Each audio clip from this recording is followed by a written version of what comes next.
pro-life people everywhere turn out with this kind of joy for life, for all human life, for all the human family. We welcome you here to the March for Life Chicago this year, 2018.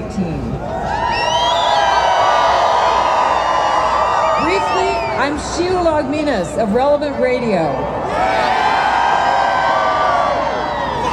I have on a closer look very often many of these speakers you're going to hear today and many of you out there in the crowd. I want to let you know, if you don't know this already, that the theme of this march this year is Love Saves Lives. We know that's true, that says it all. Love saves lives. So there's a hashtag, March, the number 4, Life Chi, C-H-I. For Chicago. So take out your phones and pictures and put that on social media.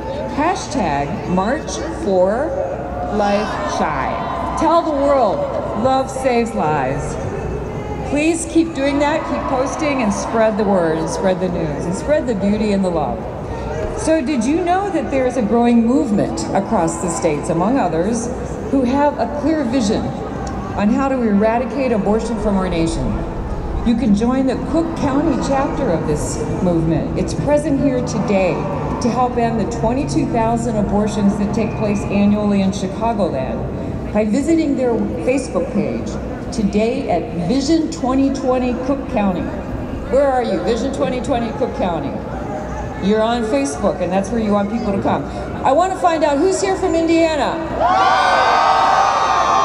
Michigan. We got Michigan here. Wisconsin. Iowa here? I just learned a little while ago, South Dakota's here. Missouri? All right. Any other states? Oh, they're all here. Illinois is here.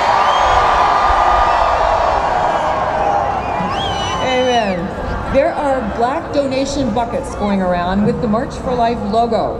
They come by your way. Make sure to help out, please. I encourage you to help this cause grow exponentially.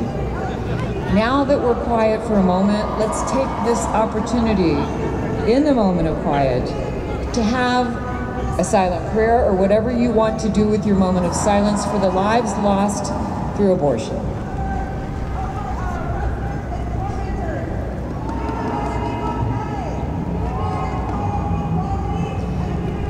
And now on with the program. I'd like to introduce Bishop Paul of Chicago of the Orthodox Church of America to give us the opening prayer. Good afternoon, everybody. It's good to see you. My prayer is going to be a little more of a reflection on some things that we pray about in our church on Sanctity of Life Sunday. In Orthodox Christian churches, we offer several petitions at our services on Sanctity of Life Sunday. We ask our Lord to grant to the people of this nation the will to do good, to flee evil, and to make us respectful of life. We ask our Lord to banish wickedness from our laws. We also ask that our Lord will kindle in our hearts the will to care for those in need, to show kindness to those suffering from poverty, and to aid the homeless and help the helpless. There's a depth to these prayers that make it clear that we need to hold all life sacred from the womb to the grave. Our concern for the unborn is so important to remember this day because it is the one reality that is easy to be in denial about because we don't see it. We don't see the pain of this tragedy the same way we did when people in World War II went through the Holocaust and the gas chambers in World War II. When people claim that the Holocaust never happened, the horrible image of these deaths continue to be published so that people will never forget. So whether people love us or hate us, we pray for the unborn and for those who have had abortions, that God's love be revealed in the midst of these tragedies where there is a loss of life and ensuing grief. But we also rejoice in the reality that lives are being saved by love. This year's theme tells us to pray for the unborn child in the womb. Let us remember to do acts of kindness and support those women who have decided to keep their children and not abort them. Let us reach out with compassion to those who may have had an abortion and help them heal from this act, and to see that there's a pathway to reconciliation, because love does save lives. But let us live out this theme in other areas of our culture that need to benefit from this message. The one area that I'd like to speak to briefly and then move on to other people is I've always been troubled by the fact that we allow private citizens to purchase semi-automatic weapons or items that enable them to become automatic weapons, weapons only meant for war. How many more people need to be killed in schools, hotels, and churches? The huge loss of life due to gun violence in so many shapes and forms. This is a sanctity of life issue as well. In the same way, we show our concern for the unborn and their mothers. Let us do so here. There's much more to say concerning this theme of love saving lives, and I'm sure the other speakers here will do a wonderful job of speaking to this issue. May the Lord's blessing be upon you all. Amen.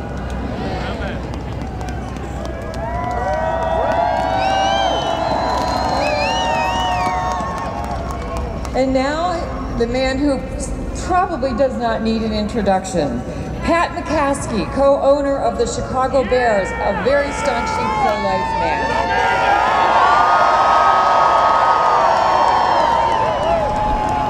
Thank you. A reading of a poem that is a combination of Oscar Hammerstein, Father Grezik, and William Shakespeare. God give us friends who are March for Life friends, who will march for the right we adore. Start us with 10 who are March for Life friends, and will soon gather 10,000 more. Shoulder to shoulder and bolder, we grow as we go to the fore. Then there's nothing in the world can halt or mar a plan, when March for Life friends can march together like we can. We who have dreams, when they march, they'll come true. To turn our dreams to a fact, it's up to you. Since we have the soul and the spirit, never fear it, we'll see it through. Hearts can inspire other hearts with our fire, for the friends obey, because our God shows us the way. We must follow the voice of Jesus Christ, from conception to a natural death.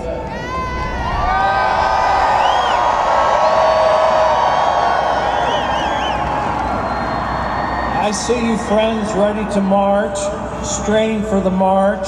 The march is today. Follow the Spirit, and upon this charge cry, God for marchers and the unborn, love saves lives.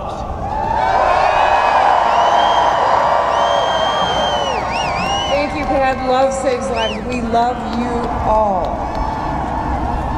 Now, Pastor Ed Stetzer is here, Billy Graham Distinguished Chair at Wheaton College. Well, good afternoon, fellow pro-lifers. Hope you're encouraged by the turnout today and the passion for life that's evidenced here. Amen? There you go. We're going to march today. We're going to encourage people. We're going to show forth the love of God to people who may not know it. We're going to show forth the value of life to people who may chant against it, but ultimately we do so because we feel that God has called us to do so, because life matters. We stand together. Someone posted on my Facebook page earlier, why do this? Everyone sort of has their position and their view already. Let me tell you why. Love changes lives. And we recognize that we can together. I don't know that I speak for everybody here today, but here's why I continue to speak up. Here's why I'm here today. I speak, and we speak, many of us, for those who cannot, for the marginalized, for those without. We speak about all of that of human life, but we also are unembarrassed and unashamed to speak of the unborn and to speak up because they cannot speak for themselves.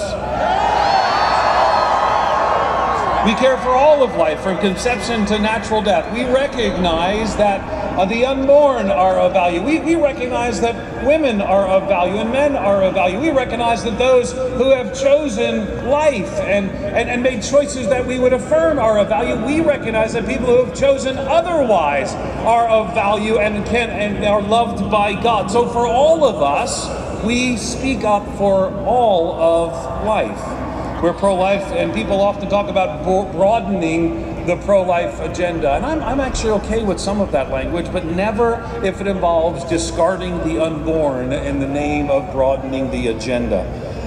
I'm also here because I believe God so loved the world that he sent his one and only Son, that whoever would believe in him would not perish but would have everlasting life.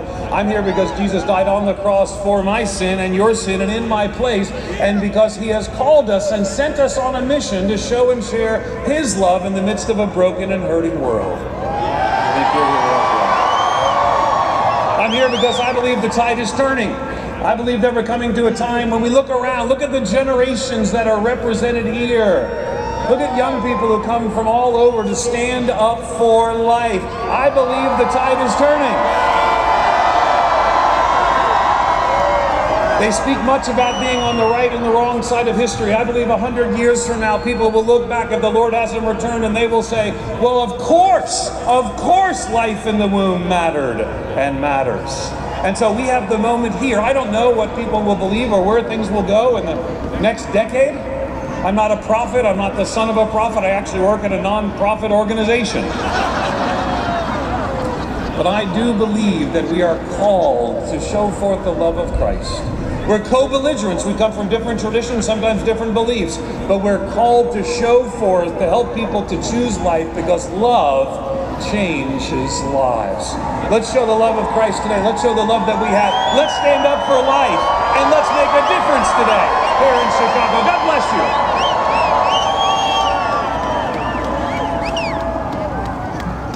Amen. And now I'd like to introduce to you His Eminence, Cardinal Blaise Cupich, the shepherd of the Archdiocese of Chicago, who's from a family of 9 children. To this day, they're close. They have great family values. They have wonderful celebrations of life and family. Cardinal Cupich.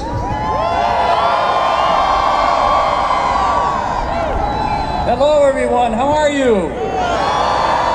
Well, I can tell you that your enthusiasm and your presence here radiates great warmth, even on this very frigid day, making clear that the commitment of thousands of people from all backgrounds, faiths, and walks of life are here to defend and protect human life at every stage of development. It is firm and unwavering. Love saves lives. It's not just a theme for this year's Chicago March, but it really is a frame of reference that undergirds all that we do, our vision, and compels our actions and guides our lives. Pope Francis recently wrote on family and married life, and he observed that the word that appears most frequently in the Old Testament after the word God is child. Child, which is itself related to the verb meaning to build. And so the message is clear. Children coming into the world is the way that God makes fresh and new all that humanity has ever intended to be. The dreams that God has ever had for us, all that he has ever intended to build. You know, in these days following Christmas, we still have fresh in our minds the scene of the Magi gazing upward to the heavens, and they were guided by the star. They were dreamers who looked beyond themselves, unlike those who could not see the star because they were too fixed on themselves. Our children are like the stars in the heavens, God tells Abraham. They keep alive in us the capacity to dream big beyond ourselves. Taking human life, especially the life of the child in the womb, not only has an impact on the one human being whose life is taken, but deeply wounds all of humanity, robs from us our ability to dream and see life as much bigger than our own concerns, our challenges, or our struggles. Is it any wonder that we're so divided in a nation where we're so fixed only on ourselves, when we can no longer dream and see all that God is doing beyond ourselves? The 1973 U.S. Supreme Court Roe v. Wade decision legalizing abortion allowed the life of a child and the dreams of a nation to be robbed. And now, with the recent law passed by our legislature and signed by our governor, more lives and more dreams will be robbed, as well as family incomes that will be forcibly used to pay for abortions. Can we not better use our tax dollars to support health care for families expecting children, and child care and assistance to parents when their children come into the world? Can we not better use our tax dollars to keep alive both our children and our dreams as a nation? I want to applaud in a special way the young people who have joined us here today. You give us confidence that the energy to protect the child in the womb has not grown weak over these 45 years, but it is youthful and strong and vibrant, just as you are.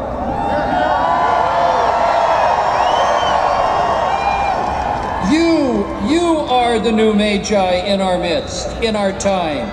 You teach us all to keep our heads up amid the darkness of night at times, to take heart that God is still in the heavens, guiding us like that Bethlehem star, and one who always keeps our dreams alive. Thank you.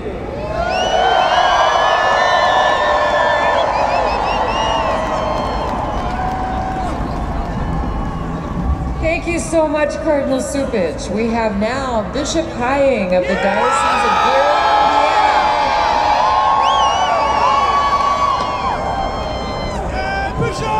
Indiana. It is such a joy to be with you, and we all come here together today because we are not alone. We stand with our brothers and sisters to stand for life. And it's a privilege to represent the great Diocese of Gary and to be here with so many people from our diocese. Thank you.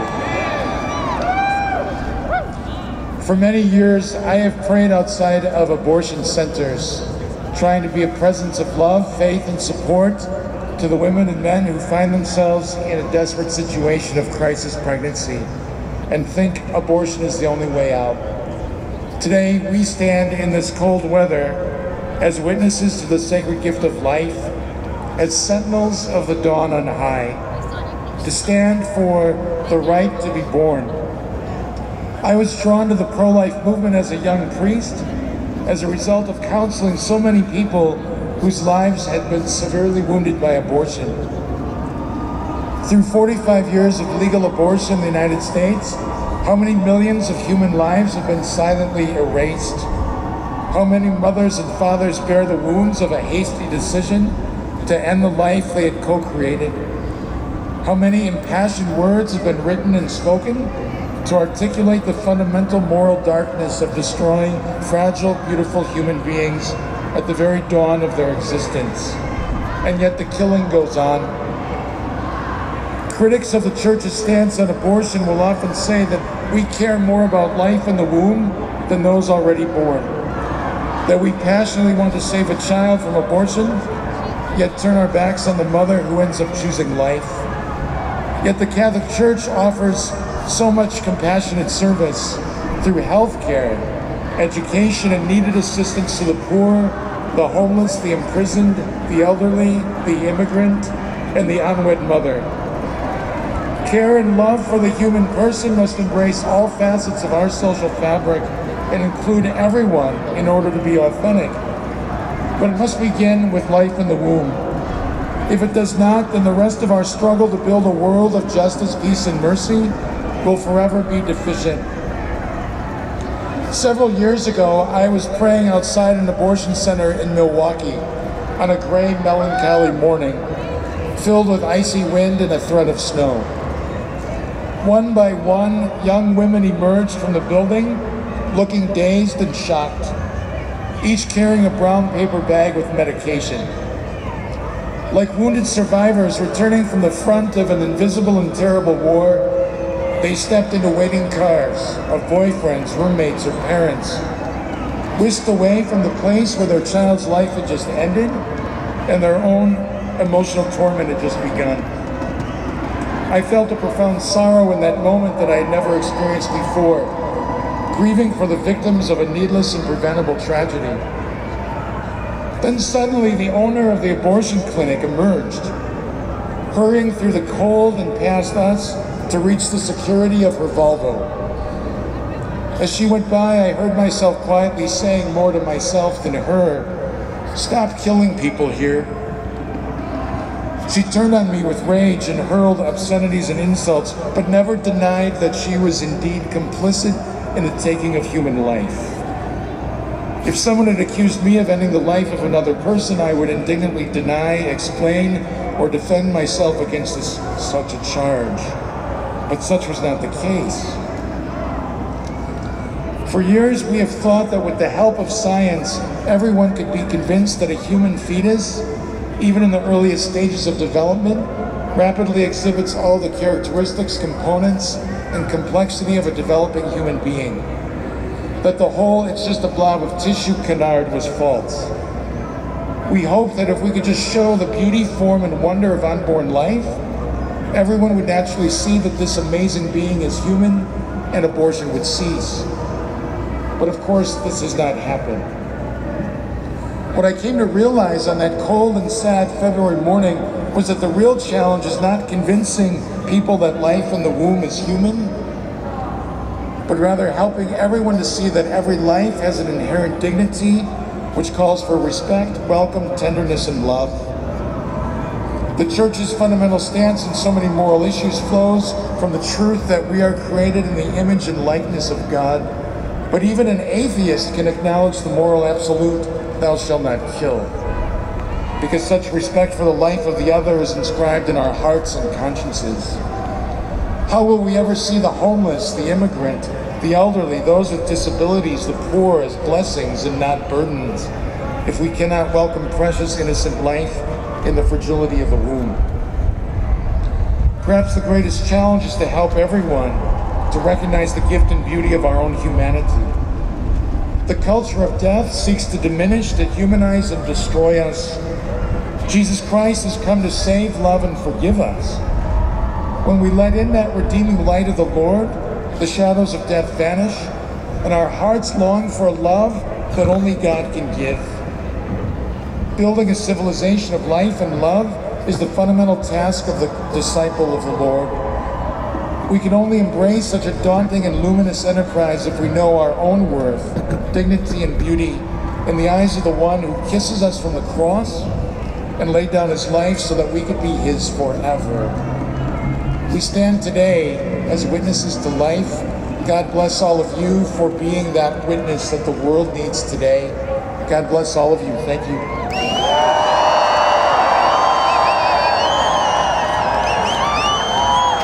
Thank you, Bishop Hying, for your witness. Speaking of witness, you're going to hear for a few minutes the witness of Ramona Trevino, a former Planned Parenthood manager who came out of the Planned Parenthood business and came into the pro-life movement. Ramona.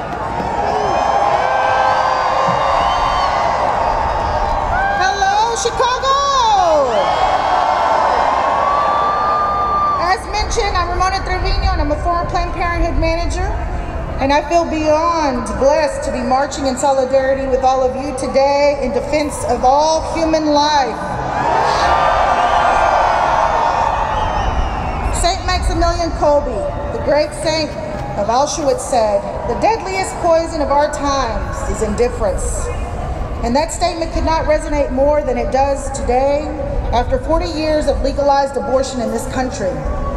As we march today, we do so under the beautiful theme, Love Saves Lives. It's a perfect theme. It's a perfect theme because it's true. Love does save lives. But if I were to ask the question, what is the opposite of love? Many of you would reply, well, hate. However, the opposite of love is not hate. The opposite of love is indifference.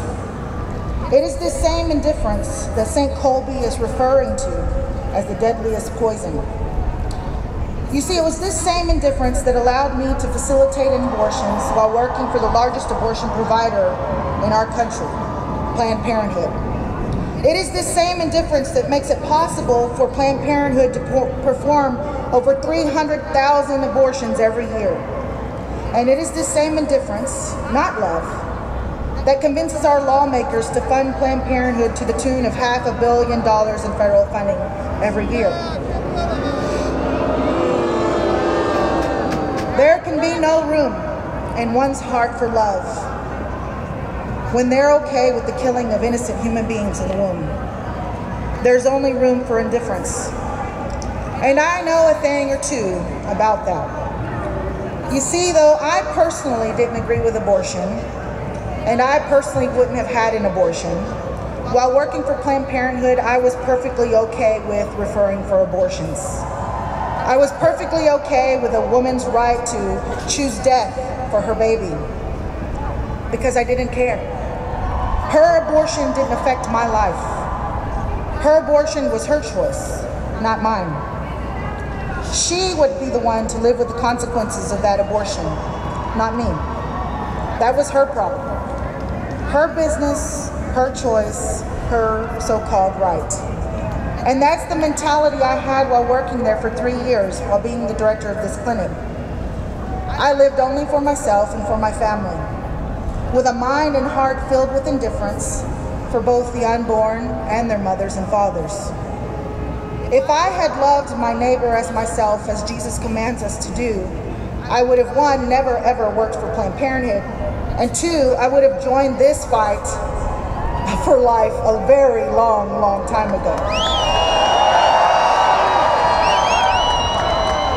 It is love that brings us here today. It is that very love of our neighbors as ourselves that keeps us marching and fighting for 45 years now. It is love that brings us out to the abortion facilities to pray. It is love that reaches out to a woman in crisis to say to her, I'm here for you, and I can offer you real help. It is love that brings us to our knees to pray for an end to the slaughter of our most vulnerable brothers and sisters in the womb. It is love that wants to spare mothers and fathers from a lifetime of pain and regret that abortion will bring. And it was that same love that brought a group of people outside of my Planned Parenthood Center almost 7 years ago to prayerfully and peacefully partake in a 40 Days for Life vigil. A vigil that not only witnessed my conversion and exodus, but also a vigil that witnessed that same Planned Parenthood clinic shut down 3 months later. Love saves lives. Love saved my life. And it was that same love that saved the future lives of my 3 youngest children. 3 children that would not be here today had I not walked away from Planned Parenthood. Love has a ripple effect that can change the course generations to come. When I walked away from Planned Parenthood almost 7 years ago, I did so believing and knowing with all my heart that Planned Parenthood's days were numbered, and they are numbered.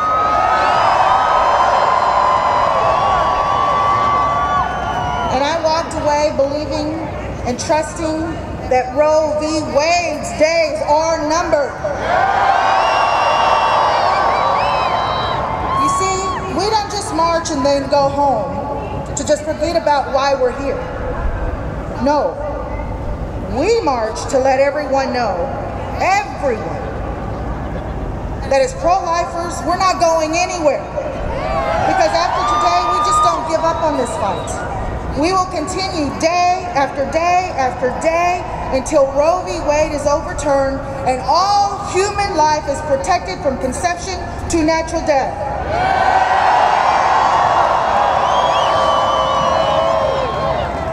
Before I leave and march with you today, I have one last message, and this is a message I have for Planned Parenthood. Stop perpetuating this lie that women need abortion. Women do not need abortion. And another thing is, stop trying to convince my people, the Latinos, that we need you and we need abortion.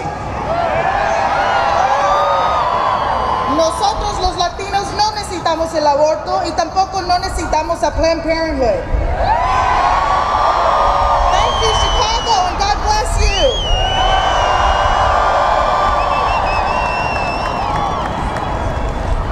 Thank you all. Thank you, Ramona. Great witness. We have the witness of some of our leaders in elected government, some of those we have put into office who are pro-life and who come out here year after year. Right now, I'd like to introduce a few of those who have braved the cold along with us to be here as they are, always. The first one is state and federal are represented up here today. We have State Representative Jeannie Ives.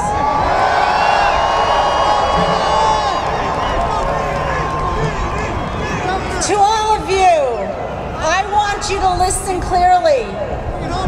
Your political leaders have betrayed you. They have taken your tax money to fund abortion. But we have one message for them. The pro-life pro-life movement is alive and we will not be denied. Our toes may be cold, but our hearts are warm. And we can change this for once and all. We can put the right people in power, the right people in elected office to finally end abortion in our time. I have to give a shout out.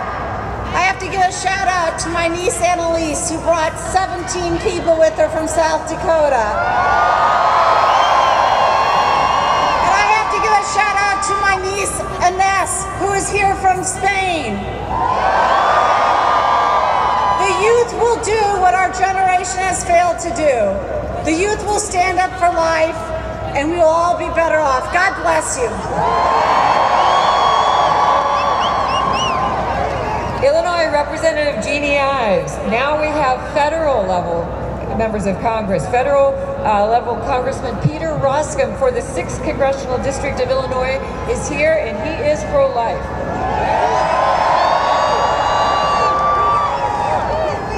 Well, I've got a quick story about my predecessor, the late, great Congressman Henry Hyde. Henry, as you know, was the author of the Hyde Amendment, which has saved countless lives, denying federal funds for abortion. After he passed the Hyde Amendment, it became the subject of litigation. And the American Civil Liberties Union decided to track Congressman Hyde and his movements as he tells the story. And they were writing down, where is it that he's associating? Who is he talking to? Where does he spend his time? Because they wanted to know the motivation behind the Hyde Amendment. And they went in and they tracked him and they found him in church. And it was then admitted into the courts. And as Henry Hyde said, as only Henry Hyde could say, oh, a politician's dream to be caught in church. I feel that same way, to be among you today, to be among people who are taking a stand and who are bearing witness to an incredibly important issue in this time in our public life together. Today's lectionary readings, if you listen carefully, you heard the Lord calling Samuel. He said, Samuel, Samuel, and after a while, Samuel figured out the Lord was calling him, and he said, here I am, Lord. If you read in the lectionary in John, the Lord Jesus was calling out the disciples and inviting them and saying, follow me. And that is our call today. What we have to do is not solve this. That's not our responsibility. Our responsibility is to be faithful. Our responsibility is to bear witness. And our responsibility is to speak out. So it is a great encouragement for me to be among you. It is a great encouragement, I know, for you to see people up here who are reflecting the values that we share. These are good days, and let's relish them together. Thanks be to God.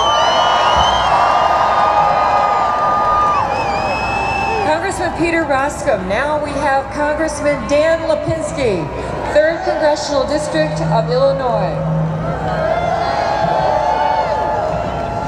Good afternoon. It's great to see so many of you out here in the cold. Cold doesn't stop us. It's great to see so many young people here today. And so many women out here today standing up for life. We've heard so many stories over the last year. They've been horrible stories about assault, harassment, and terrible mistreatment of women. And when this happens, it scars all of us. Everyone needs to stand up for the dignity of every single individual, every single woman, man, and especially the most vulnerable, the child in the womb. That is what we do every day in the pro-life movement, have always been about. The dignity of every single individual. Being pro-life is being pro-woman.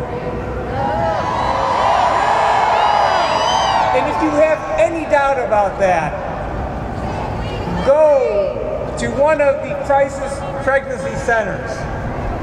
Go there and see what is done every day and the love that is given to these women who come into these centers. See that and you will know that the pro-life movement is about love, because love saves lives. So every day, let us continue to work, to pray that we uphold the dignity of every life, and work to change those hearts and the minds and the laws of our country to protect every life. Because that is what we need, that is what we're doing, that is what we are going to get done when we march and we work together. God bless you.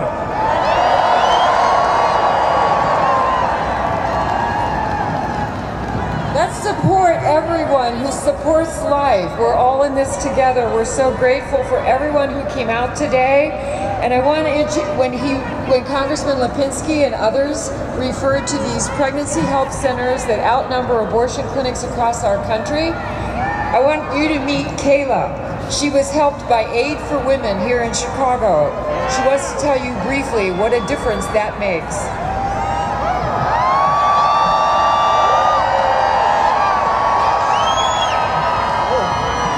Hello everybody, my name's Kayla. And I'm gonna tell you my story of why I chose life. So, finding out that I was pregnant for a second time, I almost took my breath away. I was 24 years old at the time, and I already had a 4-year-old son by the name of Kareem. Kareem and I were living in a very crowded apartment with my family, where I was number 6 of 7 siblings. The decision needed to be made for somebody to go, and it was in me and Kareem's best interest to leave, but we had nowhere to go. Of course, I was very nervous and afraid because I had never experienced life inside of a shelter, and I didn't want to expose Kareem. But me and my son bounced around from place to place. I was in a desperate situation, feeling very hopeless, and knew that abortion was definitely an option, but deep in my heart, I knew that I could never do that to my baby. Then, to my surprise, while driving to work one day, I stumbled upon a sign that said, "Are you pregnant and need help?"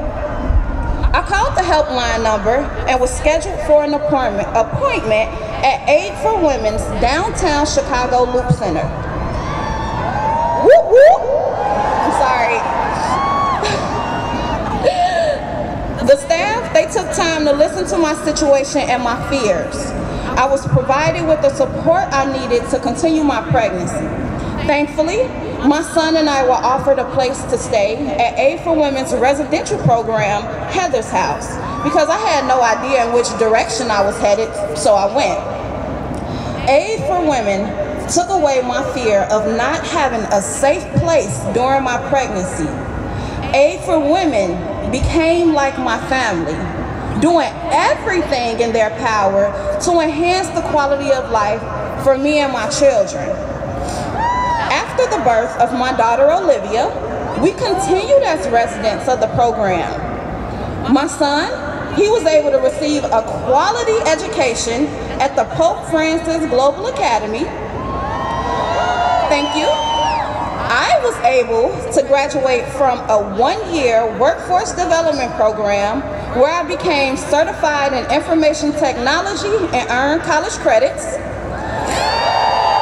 Thank you. It was soon after graduation that Aid for Women provided me with a scholarship opportunity through the Sister Thea Bowman Educational Foundation to attend DePaul University. Oh yeah.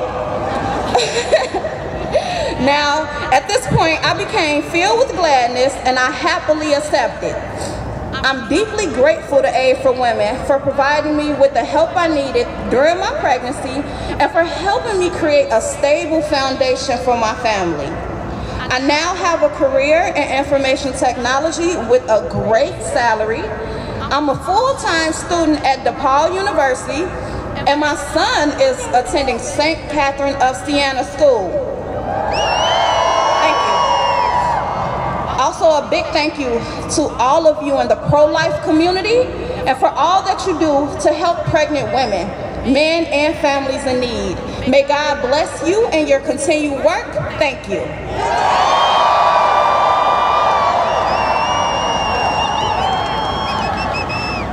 Thank you, Kayla. We're almost ready to go out there. One more speaker for a few minutes to share her thoughts with you is Sarah Storjo. So many of you are so young. This is Students for Life of Illinois.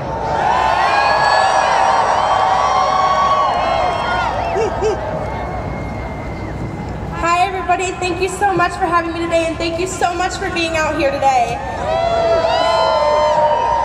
I'm so excited to have this opportunity to share my experience with you. There have been many times in my college experience that being pro-life has been discouraging. I can't tell you how many conversations I've had defending my pro-life beliefs with many different students on my campus. For example, last year at a debate on Loyola's campus, a pro-choice student justified abortion by saying, "A fetus is just a clump of cells, but so are bacteria, and you use hand sanitizer, don't you?" She was comparing this to having an abortion. I was shocked, but this is just one example of what we hear every day on college campuses. When I started college, I didn't even understand what being pro-life meant, and I didn't know how to respond to my pro-choice peers. Even though standing up for my pro-life beliefs scares me, I knew I had to step up to confront this kind of culture. So I became the March for Life coordinator and then the vice president of Loyola Students for Life. But I knew abortion affected people beyond Loyola, and I knew that I wanted to learn more. So I applied to be a summer intern with Students for Life of Illinois to serve women across the state. Through my internship, I became a better pro-life advocate by educating myself on science, philosophy, and reason. This helped me gain confidence to be able to talk to anyone about life issues. So I took on the streets of Champaign, Illinois, and talked to random people every day about abortion. Yes, I was terrified, but I did it anyway. I met a lot of people who didn't care, but I also met a lot of people who were affected by abortion, wounded by abortion. This was Sophie. She yelled at me for 25 minutes. She told me, "You don't care about women, you don't know what you're talking about, and by pushing your beliefs on others, you are destroying more lives." But the truth is, I do care about women. Women deserve better than abortion. Martin Luther King said, "Our lives begin to end the day we become silent about the things that matter." I knew how important it was to keep going, so I did not stop sharing my pro-life beliefs. A few days later, a stranger stopped me in Union Station. Her name was Melissa, and she was lost and looking for her train. As we walked together, Melissa asked me about my internship, and that opened a pro-life and pro-choice conversation.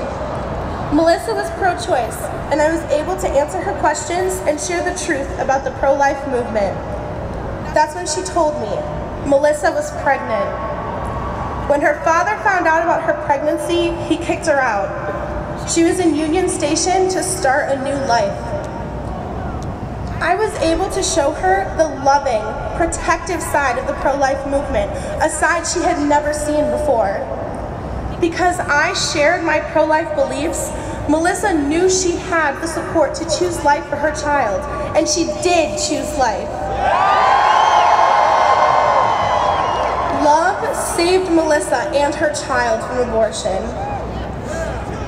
Maybe you've been wondering what you can do.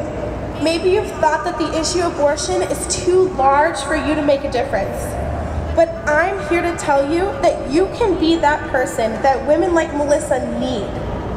Marching today is a great step, but it doesn't end here. I dream of a world where abortion isn't just illegal, but unthinkable. It is so hard to change minds, believe me, I know.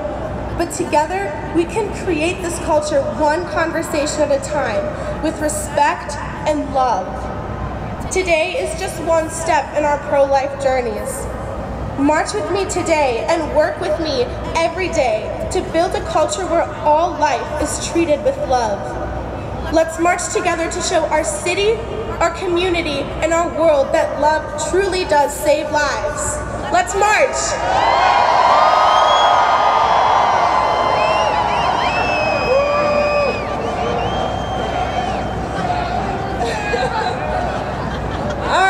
Before you march, it's my job to tell you a couple of things. One of them is the March for Life banner will lead, carried by the Students for Life of Illinois. The march will head north on Dearborn Street. Follow the instructions of the marshals. They're wearing bright yellow vests. Don't leave any signs in the plaza. Let's be neat and clean and show everyone the respect for the environment as well as life, because that's what we're ultimately all about. So clean up after ourselves and leave it neat and clean. And I'm sure you're going to smile at everybody you pass because you're so filled with joy and with life. And don't forget to donate in those black buckets for 2018 going forward. Those black buckets will be in the March for Life with the logo on it, Chicago logo. Please, I encourage you to donate. Celebrate life on the way home by taking home your signs. Don't leave them here. Take them with you. And please join Pat McCaskey at an after-march party for the students at the UIC Newman Center. Students, did you get that? Pat McCaskey party, UIC Newman Center.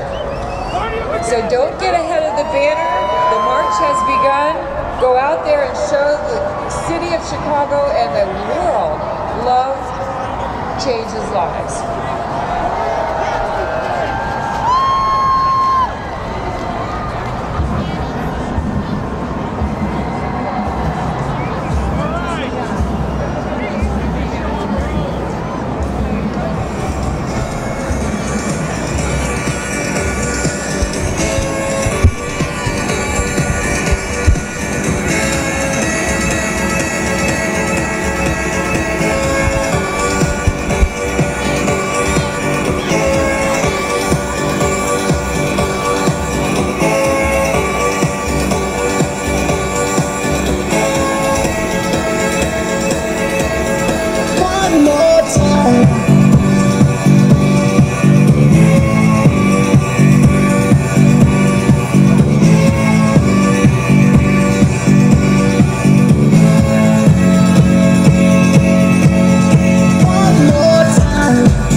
celebration, celebration tonight. Celebrate, don't wait too late. No, we don't stop. You can't stop. We're gonna celebrate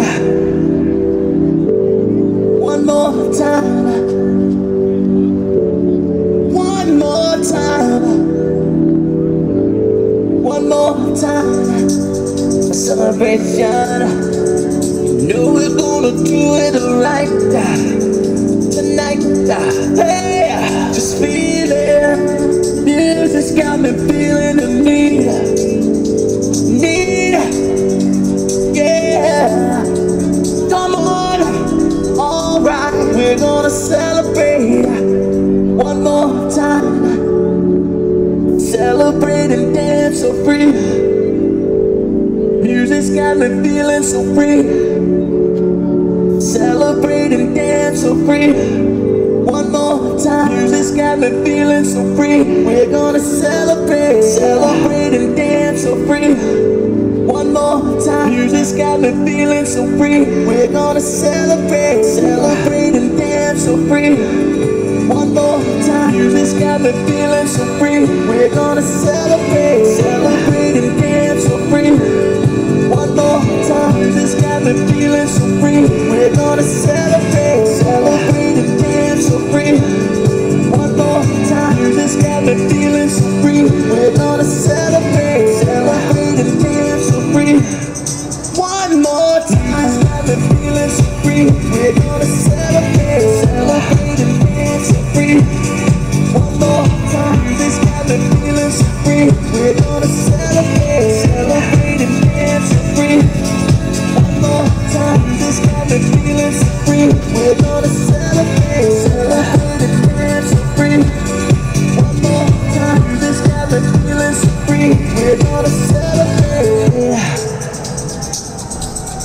One more time. Music's got me feeling so free. We're gonna celebrate. Celebrate and dance so free. One more time. Music's got me feeling so free. We're gonna celebrate. Celebrate and dance so free. One more time. Music's got me feeling so free. We're gonna celebrate. Celebrate and dance so free. One more time. Music's got me feeling so free. We're gonna celebrate. Celebrate